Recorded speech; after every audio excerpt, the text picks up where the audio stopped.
Hello and welcome everyone. I'm Fatima, the MindShifter, and I am an international coach, and I'm here to shift your thinking for your own success. I'm here every Monday at 7 p.m. Live, and I'm here to help you to better your life. So I'm running through a series right now called Coaching Tips, and these are tips that are principles that can be applied across both business and personal areas of your life. So today we're going to talk about the recipe mindset. Just give me a moment. Okay. To pull this up because I'm going to do the comments from here today. And I'm trying different setups each week. So there we go. That way I'll be able to see your comments. All right. So we're going to talk about today's topic is called the recipe mindset. The recipe mindset, the connection between solutions and success, which we consider two different things. But what most people don't realize is that the same exact mindset is required for both. So we're going to talk about solutions and success as if they're the same thing today, because in the context with which I'm talking about it today, they are. Now, so the recipe mindset. As a mind shifter, I have that title for a reason. It is not a title that I just decided to lackadaisically come up with. A lot of forethought went into it, and it is something that I live up to. I literally shift your thinking, and that is what I focus on. I don't just give you quick tips and all of that. That's easy. You can look those up in a book. I help you to shift your thinking, which you can't so easily look up in a book, but it's what I do. So as a mind shifter, I help you to focus on ways of thinking. So that's what we're going to do today. Success and solutions are actually require the exact same mindset. So I'm here to train your thinking around these two things. So let's separate them just for one moment. When I talk about success, I mean succeeding in an area for which you have a goal, and that is what you want to do. So success has nothing to do with how much money you make, your social status, or your job, unless that is a part of your goal. It's your goal to be a millionaire by 29. It's your goal to be at this position in this type of job by whenever. Then if that's a part of it, then sure, that's a part of your success. Your success might be successful in your family. I want to be a successful mother. I want to be a successful entrepreneur. I want to be successful, whatever you want to be successful in, this mindset is required. Now, solutions means I want to solve a problem. I want to solve the problem of poverty in my city. I want to solve the problem of children in my school who don't have lunches, who don't have food at home. I want to solve the problem of violence against women. I want, whatever it is, I want to solve the problem of people not reading books because they don't have an easy way to access them. Whatever it is.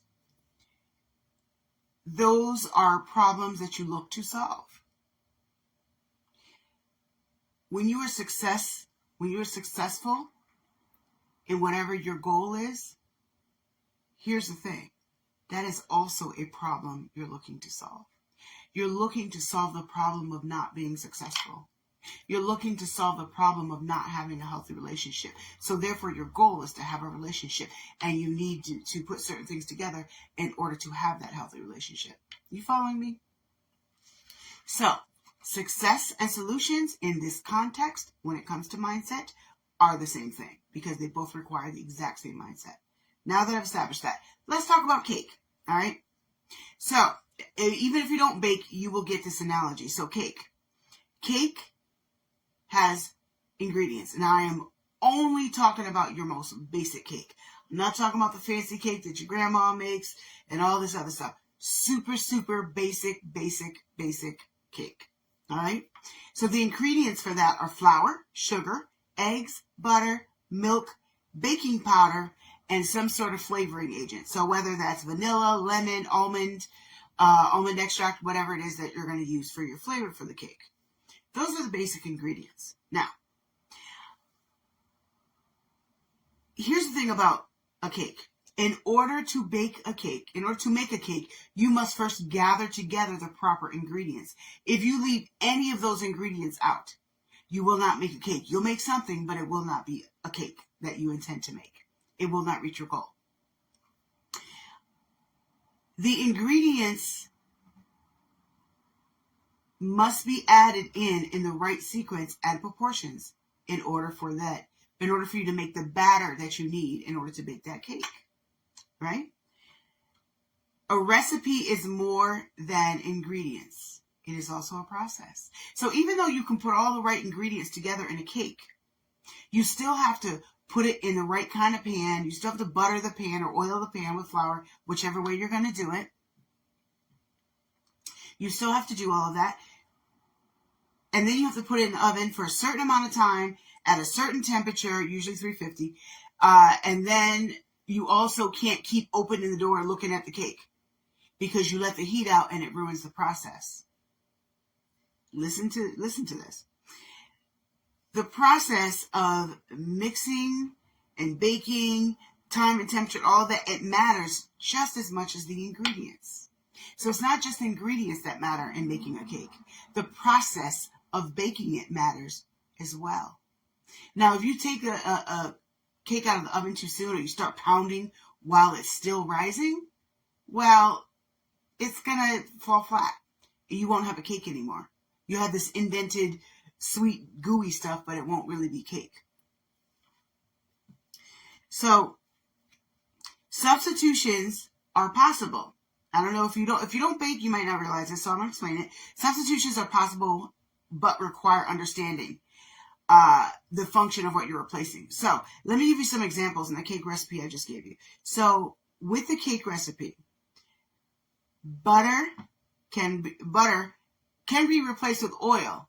The reason it can be replaced with oil is because what you really are looking at is fat. So you need a fat component in the cake in order to make it work. So that can be butter, it can be oil, and there are other substitutes out there, but those are the two biggest ones. Beth said, I like cake. Me too.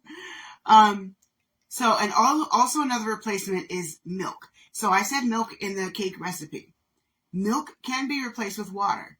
It can sometimes be replaced with other liquids, such as juices. People do this sort of thing all the time. But the main thing that you have to look at is the foundation of the principle of what that ingredient is. That ingredient is liquid. You need a liquid because otherwise you've got a bunch of stuff together that's not going to make a cake. You need a liquid component with an ingredient within your ingredients, a liquid component within your ingredients. Sorry. So if you have that liquid component, you can replace it, but you must first understand what you're replacing and why. You can't just say, well, I don't like milk and I don't like water. I'm going to replace it with orange juice. It's a liquid, but it's not going to give you the same results because it's acidic. And it's not just a liquid, it's an acidic liquid. That factor makes a big difference in how everything comes out. But you might decide that, oh, you know what? I don't like milk. I don't like water. I'm going to replace it with more butter. Imagine putting a whole cup of butter and replacing your milk with butter. Well, you're not going to have a cake. You're going to have some kind of crap that comes out of the oven, but it won't be cake. So, baking powder. That's the other ingredient. Sometimes baking powder can be replaced with baking soda. Why?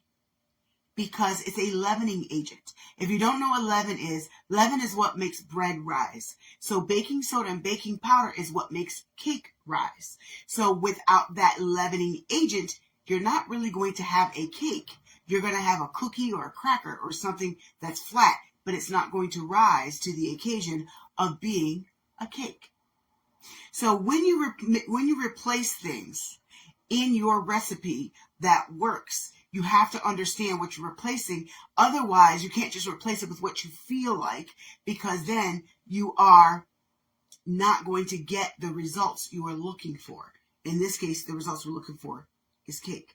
Now, how does this apply to your life? Let's talk about it. when you are looking to solve a problem, sometimes you have all the right ingredients, but you're not putting them in the right place. Sometimes you can have all the things. You have like, I have this, I have that, and I have that. Why isn't this working? It's kind of like asking, okay, I put all the ingredients in a bowl and I mixed them together and I have a cake batter, but then I just left it out on the counter. Why don't I have cake? Because you didn't take it out and put it in the baking pan in the right way and put it in the oven and do the rest of the process. Sometimes some of you have the answers for your problem, but you don't have the right placement of those answers. So you have all the pieces, but you don't know what to do with those pieces. That's where they need to go into the oven and where the cooking applies. Solutions, my point is, solutions are never, ever, ever, ever, ever one ingredient. Never, never, ever, ever are solutions one ingredient. Now, your solution might only need one ingredient because the other 10 ingredients have already been put in place. Then that's the case where you just need one ingredient. But solutions to problems are never, ever just one thing. Never, ever on the planet Earth, as long as there are humans here, there's never just one answer to a problem. And this is the reason why some of y'all aren't solving problems. Mayor, this is the reason why the problems persist in your city, because you're taking care of one thing, but you're not looking at the whole picture. You're focusing on one thing. If we just take the guns off the street, they'll stop shooting. You're not looking at the fact that the anger is where the violence is coming from. Ingredients. The gun is not the only part of the ingredients. Look at the mental health. Look at the solutions. Let's talk about real stuff that pisses people off. I'm the one to talk about it. Now, let's look at politics. Well, if the Democrats would just take their heads out of their asses and do this, we would have all the solutions. No, we wouldn't. If the Republicans would stop being racist jerks, we would all do this. That's not true. The truth is, solutions aren't actually on both sides of the fence, but we're too busy arguing over nonsense to see it. Solutions are never a one ingredient recipe. Solutions are always have multiple parts. You're looking for that problem to fix that problem in your school, principal. Stop looking at just one program to do it. You probably need 5 to 10 programs to address the real issue. Pastor, you're looking for the problem in the boardroom of your church, when in fact the real answers are in your congregation, but they're not in your boardroom to have the conversations that need to be had so that you can solve the problem. Teacher, you're looking for the problem to solve in your classroom. But the truth is, there are multiple problems going on that need to be addressed. And that's why your one program isn't answering the problem, isn't answering the solution, isn't the solution. And sometimes we come up with all these things and we're like, why isn't this working? And sometimes it's not because you're not doing the right thing. It's because you're not putting together the right pieces. Or you're doing one right thing, but there's 3 others that you're completely ignoring. And leaders, by the way, sidebar leaders, I don't care what your position is, whether you're a pastor, whether you're a mayor, whether you are a leader of a company, whatever your position is as a leader, if you don't listen to the people outside your bubble, that is already your problem, and probably the biggest part of your problem. If you only listen to your small bubble around you, and you don't get out there where the real people are and listen to them and hear their experiences, that's already the problem. Now, if you have a bubble around you and you have people in the room that represent the rest of them, that sometimes can be part of the solution. But if you only listen to keep around your one little bubble, that's already part of your problem and why the problems persist. Now, when it comes to that, I talk about solution. When it comes to success, if you have a recipe mindset, success in business is never, ever, ever, ever, ever one thing.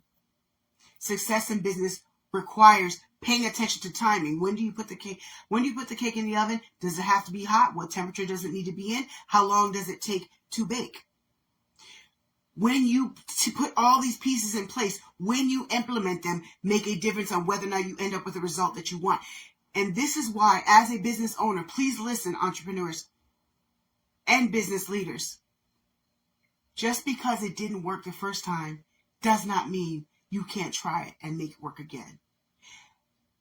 The only reason you'll fail is if you quit. And this is also why we have to keep trying and trying and trying and trying and trying until we find the right ingredients, the right recipe, the right process to use those ingredients. Aha, now I can make my millions. Every single millionaire and billionaire out there who started something themselves, not people who were handed money, but who started something themselves, will agree with me and tell you there was a process for them. They made mistakes. Walt Disney went bankrupt, I don't even remember how many times before he was successful. We still know his name to this day, and the man's been dead for years, decades. He went through lots of failures first. I want to encourage you. If you are trying to be a good parent, you may have messed up with that first child. You don't have to mess up with the second and third. You're not a failure. You're a human who made mistakes. Parents. Because you didn't understand the recipe the first time. And guess what? That's actually normal. I don't care how well you were raised. There's still a learning curve. Unfortunately, our children have to experience our learning curve. But that's human nature, and it doesn't make you bad. So don't beat yourself up about that. Parents, sometimes this is why we see adults, this is why we get mad that as the oldest, our parents handled us differently than they did the younger ones. The reason they did is because they learned by experiencing us. And then by the time they got to the younger one, they're like, okay, so this is what I need to do.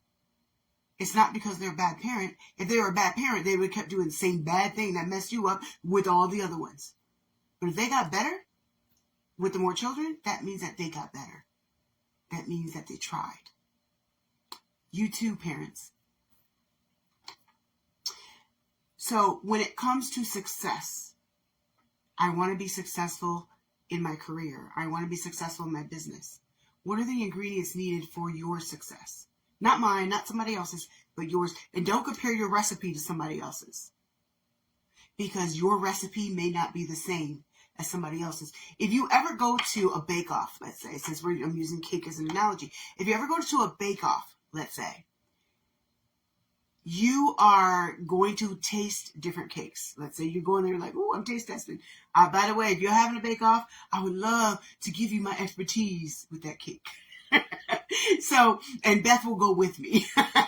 So if you go to a bake-off, all of this basic recipe they're all going to have, but they're going to have many different variations of it, and they'll even have added ingredients and different methods that they use. Because remember, a recipe is not just ingredients; it's also method.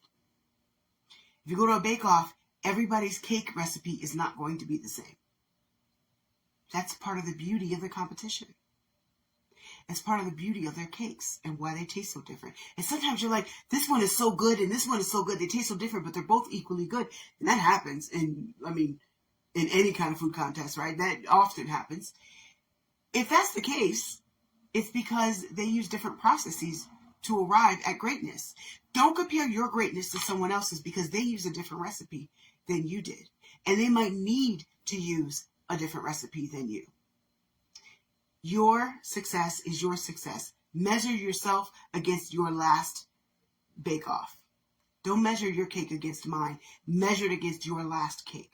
So if you think about a baker who's excellent, they won awards, they're excellent, they're just excellent. None of them baked the first time and got it right, and it's all perfect, and it never need to change a thing, and y'all just better recognize that is never true. They perfect their recipe. They keep trying. I need to add a little more sugar, a little less lemon this time. I'm going to do a little more baking powder. You know what? I'm going to add sour cream for extra moisture. Whatever it is, they play and play and play and play until they get that cake just right.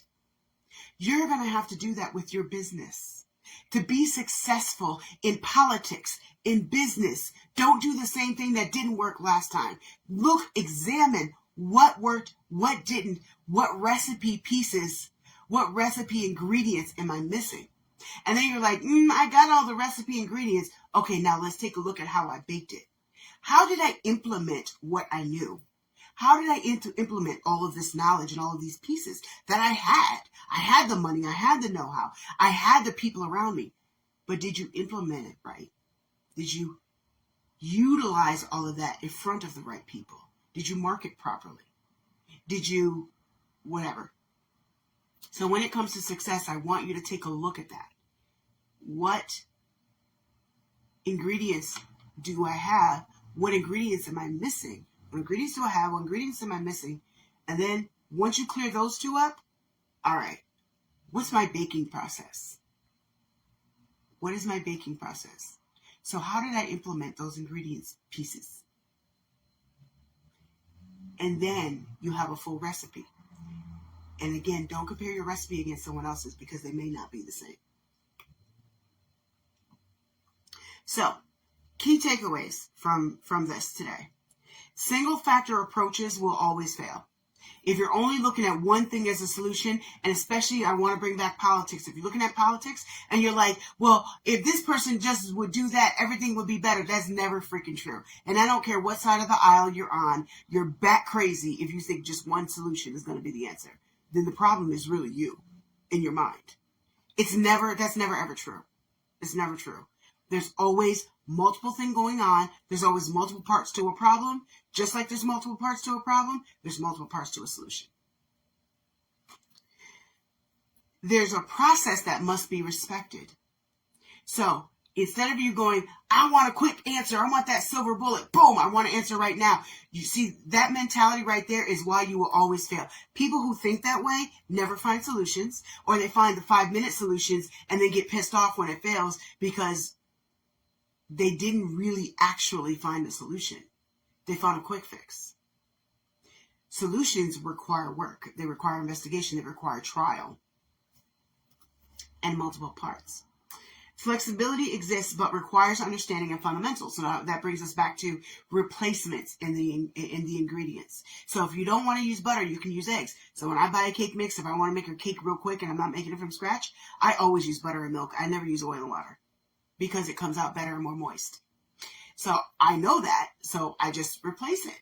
But are you trying to replace milk with yogurt, for example? You can use yogurt. However, it doesn't have the same liquidity as milk. So you're going to need to make adjustments. And if you don't do that, you're going to come up with something that you're not looking for. So, again, in solutions, flexibility exists but requires understanding of fundamentals. And also, the timing and proportion of different actions and approaches matter. Sometimes you put all the pieces together, but you approach the person who you need something from in order to get this started. You approach them while they were pissed off. No, people should be level-headed when they're pissed off, but reality is they're not. Don't do that. Use some wisdom. You had all the right places. You had all the right information. Your presentation was on point and all your information was spot on. Your numbers were good, but you approached them at a bad time and it all went downhill. So you put the cake in the oven at too high of a temperature and it burnt. It's the same thing. And again, this is why you should not quit. If you have something you're trying to do, a business you're trying to start, a business you're trying to better, don't stop. Make those mistakes and keep going, because that is how you're going to find your recipe. You haven't found the recipe yet because you want to quit because it didn't happen right the first time. Ask any baker, any professional baker. They made plenty of duds. They made plenty of things that went flat and weren't good. And weren't good enough for whatever they're trying to do to open their bakery or to have a professional cake business. They did plenty of that before they perfected their recipe. You're going to have to perfect the recipe of your success. You're going to have to perfect the recipe of the solution that you want. Especially leaders, you need to have this mindset the most because everybody else around you might be ingredient pieces. And this person over here might be one ingredient and they're focused on that. Listen to them. That's their area of expertise. That's their area of ingredients. But you're the one leader that needs to have this recipe mindset to understand that not everything is going to be in one solution. The solution is not going to be in one thing. Never. So I'm going to take a look at the comments here. Yeah, I like the way Beth said this, which is a common saying, and it's true. If you always did what you always done, you always get what you always got, and it's true. You got to take a look back and say, what did I do wrong? And that reflection can sometimes be hard because our pride and ego doesn't want to admit that maybe I went at that a little harsh, or in hindsight, why didn't I see that? That's so obvious. Because hindsight is 20/20. Sometimes we don't see stuff in front of us. That's a part of the learning process. It doesn't make you stupid. It doesn't make you bad. It makes you normal human. So then you just go back and do it a different way. You're not going to find the recipe by just trying once. Yes, and applesauce, Beth says, applesauce cuts the fat but keeps the moisture, which is true. And so I do know that people do use applesauce in cakes. It doesn't, there are some difference in the qualities, and I don't remember what they are, but I know that applesauce works. But the point is that there are different things that you can put into cake and still get a cake. There are vegan cakes out there. People have found another way to get the principle of the ingredients without using animal byproducts. So that does happen. I don't think I've had a vegan cake, so I don't know what it tastes like. But I do know that they exist and that people do eat them and they do make them. So, there are people who are gluten who really do, what is it called, celiac disease, who genuinely have it, not the people who just say they have and don't want to stay away from gluten, but the people that actually really do have an allergy to gluten. They have found a way of cooking, of making things like this without the gluten, because they understand the principle behind each ingredient. So you need to understand the principles behind your ingredients so that if you do need to make some replacements, because maybe you don't have the money to do XYZ right now, you make a replacement because you understand the principle behind how that ingredient works. Anybody have any other comments or questions?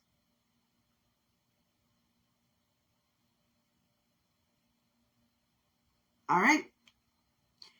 I do not see any others at the moment, so I am going to head out, and I just want to remind you, please sign up for my newsletter. Go to fatimabay.com, and you can see it says MindShift Weekly is the newsletter. You can sign up for that. It only comes out once a week. I don't believe in spamming people. I schedule it once a week to go out. And the materials that are in there are actually different than they are here in my blog. They're different than any other place. So sign up for the newsletter. And you're welcome, Beth. And I hope you got something out of this. And I'm not just talking to you, those of you that are watching right now, but I'm talking to the future leaders who will be watching this later. Have a good day, you guys.